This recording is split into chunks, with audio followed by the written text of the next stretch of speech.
Olá! Hoje irei falar sobre princípios para fazer o diagnóstico pelo método probabilístico. Usarei como exemplo gravidez ectópica e doença inflamatória pélvica.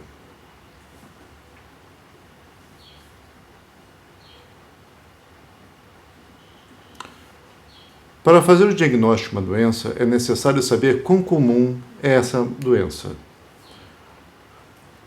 No caso de doença inflamatória pélvica, a prevalência varia de 1,6% a 11%, e a gravidez ectópica, classicamente descrita como uma prevalência de 1 a 2%, sendo que no Hospital de Clínicas de Porto Alegre a prevalência é de 8%.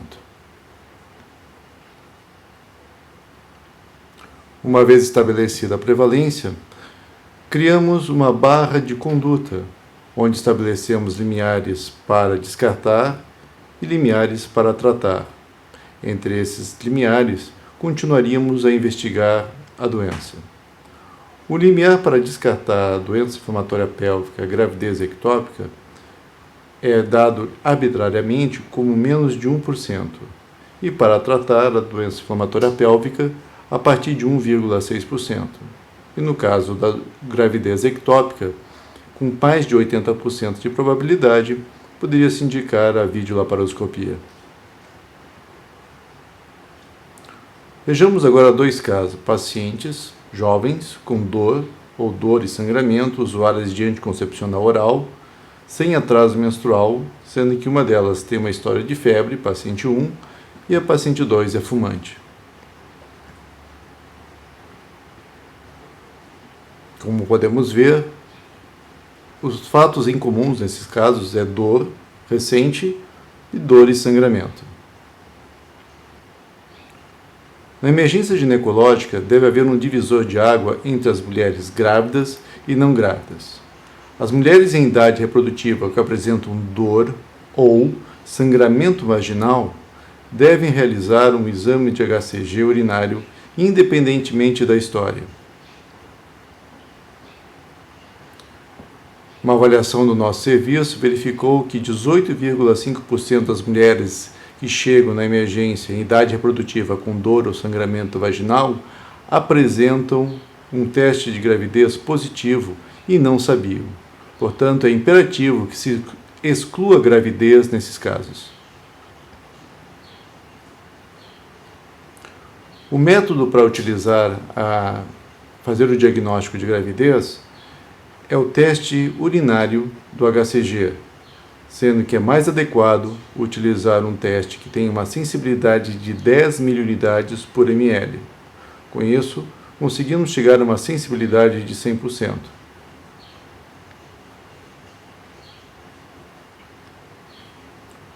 Uma vez realizado o HCG urinário nessas duas pacientes, verificamos que a paciente 1 tem um resultado negativo e a paciente 2 tem um resultado positivo.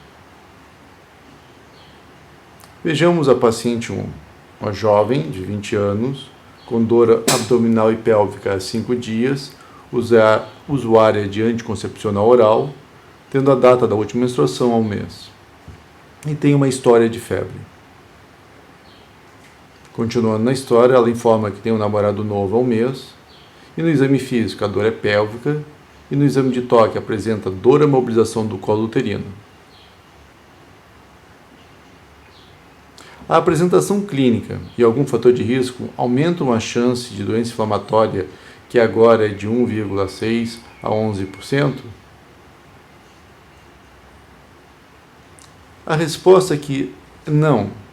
Até pode haver um aumento da probabilidade de ter a doença, mas como já cruzou o 1,6% do nosso limiar, iríamos tratar para a doença inflamatória pélvica. Toda paciente com uma apresentação clínica sugestiva de doença inflamatória pélvica deve realizar o tratamento. São pacientes que devem ser sexualmente ativas ou que fizeram manipulação uterina recente, como a colocação de DIU ou histeroscopia. O diagnóstico de doença inflamatória pélvica, segundo o CDC, é dor pélvica recente ou hipogastro, apresentando dor à mobilização do colo do útero, ou dor uterina, ou dor anexial, sem outra causa diagnosticável.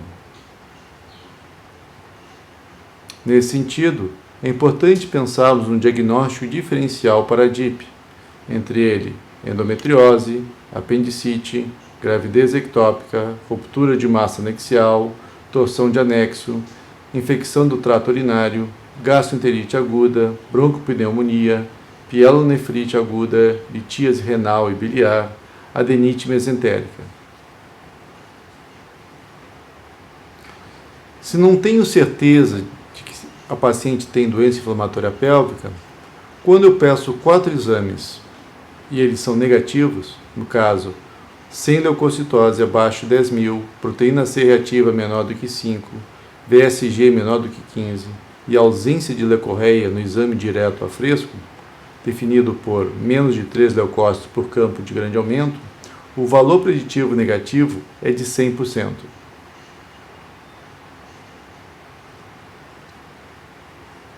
Vejamos agora o diagnóstico da paciente 2, que tem 25 anos, dor e sangramento há 10 dias, usuária de pílula anticoncepcional, data da última menstruação há 25 dias, sem febre, é fumante.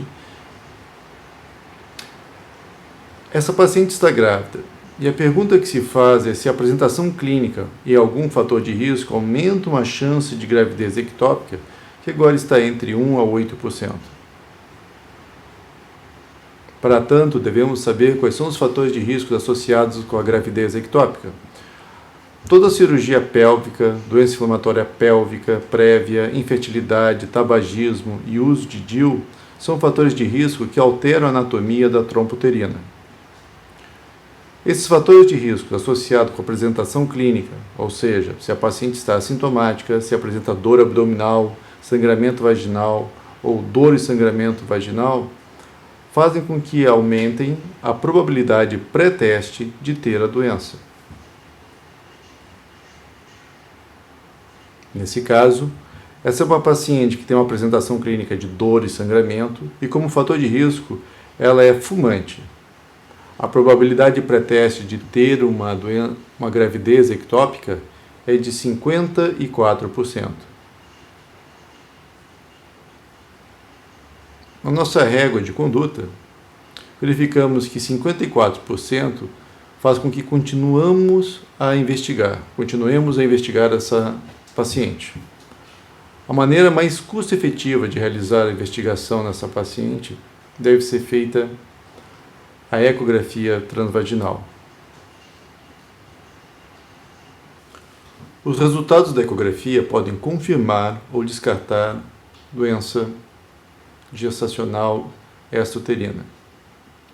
Para isso, verificamos a sensibilidade sobre a especificidade e temos a razão de probabilidades, aqui representada por Likelihood Ratio. O primeiro passo a verificar na ecografia transvaginal é se apresenta um saco gestacional dentro do útero. Se não apresenta saco gestacional intrauterino, é feita a análise e investigação da região anexial e verifica se há líquido livre ou massa anexial.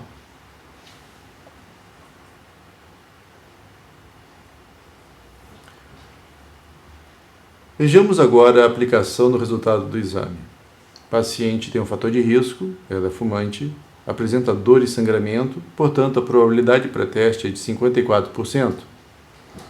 A ecografia não apresenta saco gestacional intrauterino, portanto a razão de probabilidades é de 2,2. Fazendo a investigação dos anexos, ela apresenta massa anexial e o líquido livre. A razão de probabilidades é 9,9.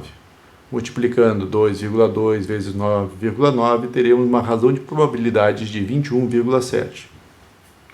Colocando esses dados no nomograma, partindo de pré-teste de 54% e passando por 21,7%, verificamos que essa paciente tem mais de 95% de probabilidade de ter uma gravidez ectópica.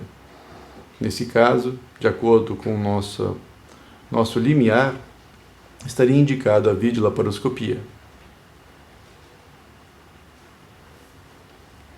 Agora, se essa mesma paciente realiza uma ecografia e apresenta uma ecografia normal e sem saco gestacional, a razão de probabilidades agora é de 1,2, ou seja, uma ecografia normal 0,55 e sem saco gestacional intrauterina 2,2.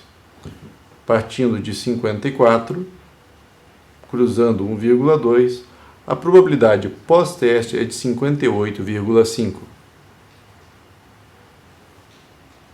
Como podemos ver aqui na nossa barra de conduta, de 54 iria para 58, e com isso seria necessário continuar a investigação. O segundo passo na investigação é solicitar um HCG quantitativo. O resultado do beta-HCG quantitativo apresenta diferentes razões de probabilidades que variam de acordo com os níveis de beta-HCG e com o resultado da ecografia. Os níveis de 1500, no caso de ecografias com massa ou líquido livre, e no caso de uma ecografia normal, um beta-HCG a partir de 2.000 miliunidades por ml.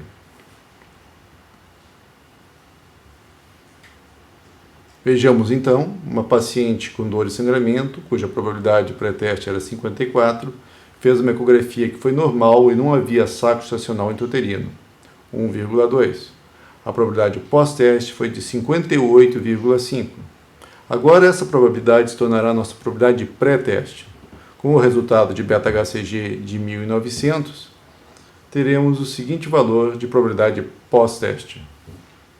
Algo em torno de 48%, 46%, 48%.